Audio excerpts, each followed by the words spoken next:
বাংলাদেশ তোমার নটঙ্কি বন্ধ করো। আজকে জয় সাহা কিন্তু বিশাল একটা ডিসিশন নিয়ে নিল ভাই। এই বাংলাদেশের মিডিয়া এবং বাংলাদেশের সরকার বা বাংলাদেশের ক্রিকেট বোর্ড কি মিথ্যা কথা বলে ভাই।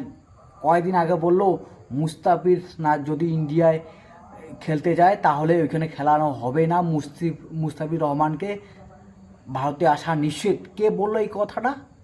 Bangladesh cricket board.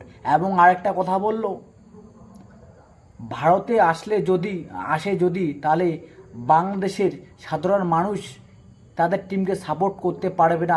নিজের জার্সি পরে, যা বাংলাদেশের যে জার্সিটা পরে স্টেডিয়ামে সাপোর্ট করতে পারবে না।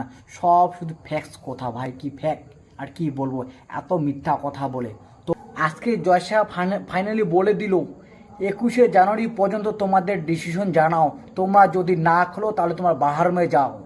বাংলাদেশ তোমাদের মতো টিমকে এখানে খেলানো যাবে না। এবং স্কটল্যান্ড এমনিতে কোয়ালিফাই হয়ে যাবে ভাই। তাহলে তোমরা কি করবে এখন? এখন তোমরা আঙ্গুল চিছো, না হলে বলে দাও আমরা ভারতে যাব।